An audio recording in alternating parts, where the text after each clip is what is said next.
Chess lovers, Chigorin here, and in this video I want to share with you a game which the 8th world chess champion Mikhail Tal played at the age of 14.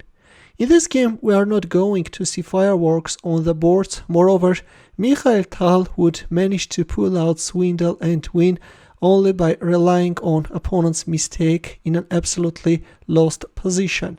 In this game, Tal's opponent is Viktor Pliss, and the game was played in 1950 in Riga. I have to tell you that Tal scored 12.5 out of 13 in this youth event and became a first category player. But before starting our game, make sure that you are subscribed in order not to miss my future uploads. So in this game, Mikhail Tal had white pieces and he opened up with e4. Pliss responded with e5. Knight f3, knight c6, and we have the good old Ruy Lopez. a6, Morphy defense, bishop a4, knight f6, white castles kingside, bishop e7. Black is going for closed variations, rook e1, b5, bishop b3, black castles kingside, c3, white is preparing to establish this classical pawn center. Of course, all this is a theory, and still, the players are following the main line: c5, d4, queen c7, knight bd2, c takes d4, c takes d4, and bishop d7. In here, the main move is knight c6, and if we move like d5, then knight b4 will follow, but in our game we have bishop d7. I have to tell you that up to this move we were on the main lines. Bishop d7 is on the board, knight f1, a standard maneuver in this line. The knight can jump either on e3 if needed on g3. Rook a c8, attacking the bishop on c2 and bishop b1. Well, knight e3 is more popular, but in our game we have bishop b1. We have a position where nearly all white pieces, except for the knight on f3, are on the first rank, a position which you won't see every day in chess games, especially in Mikhail Tal's games. As you know, he is a very active player, but on the other hand, there is nothing wrong with white's position. Later, this position would also occur in Mikhail Tal's career. Anand would play this line with bishop b1. But meanwhile, in our game, after bishop b1, we have knight c6, knight e3, he takes d4, knight d5, and we have the exchange of knights on d5, knight e5. All in all, we have an equal game. Knight takes d4, bishop f6, and a mistake by Tal, bishop e3. Well, so far so good. We had an equal game, but this bishop e3 is allowing black to gain advantage.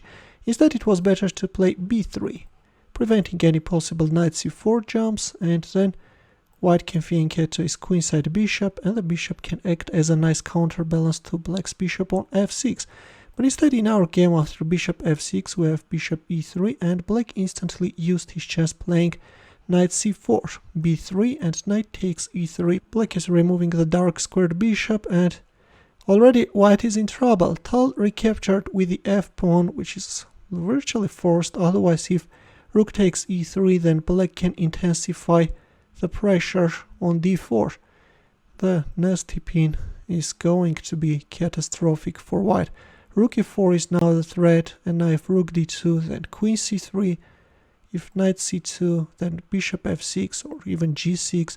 In some lines, if black wins the rook on a1, black is preventing any bishop takes h7 moves, and white is in trouble.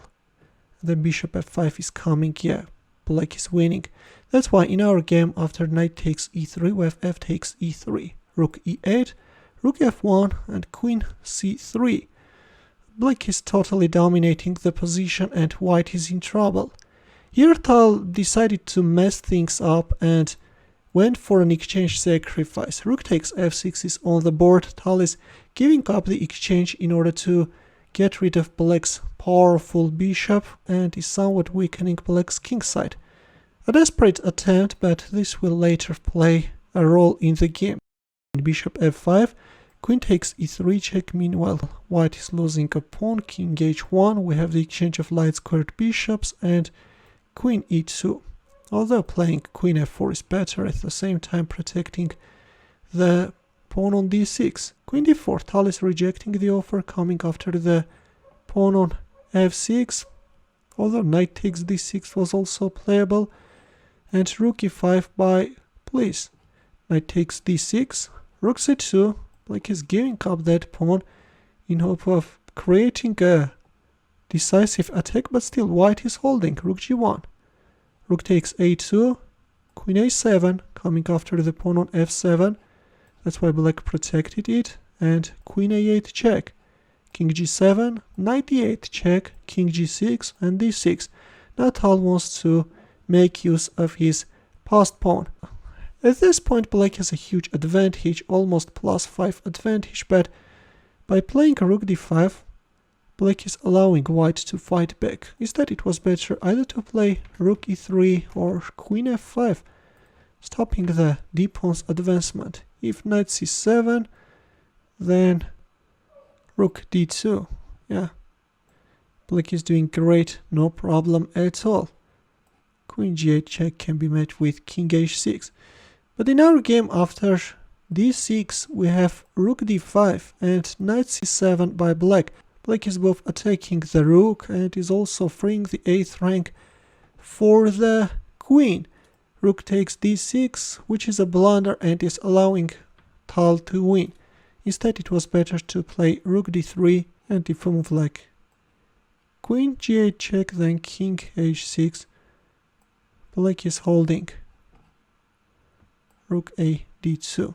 It turns out that capturing on d7 is not good because of rook f1 with mating ideas.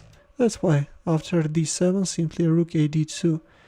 Black can still fight back, but in our game we have rook takes d6, which is losing on the spot, and the problem with this move is that after queen g8 check, king h6, white has this knight e8 move, both attacking the rook and also creating a mating threat.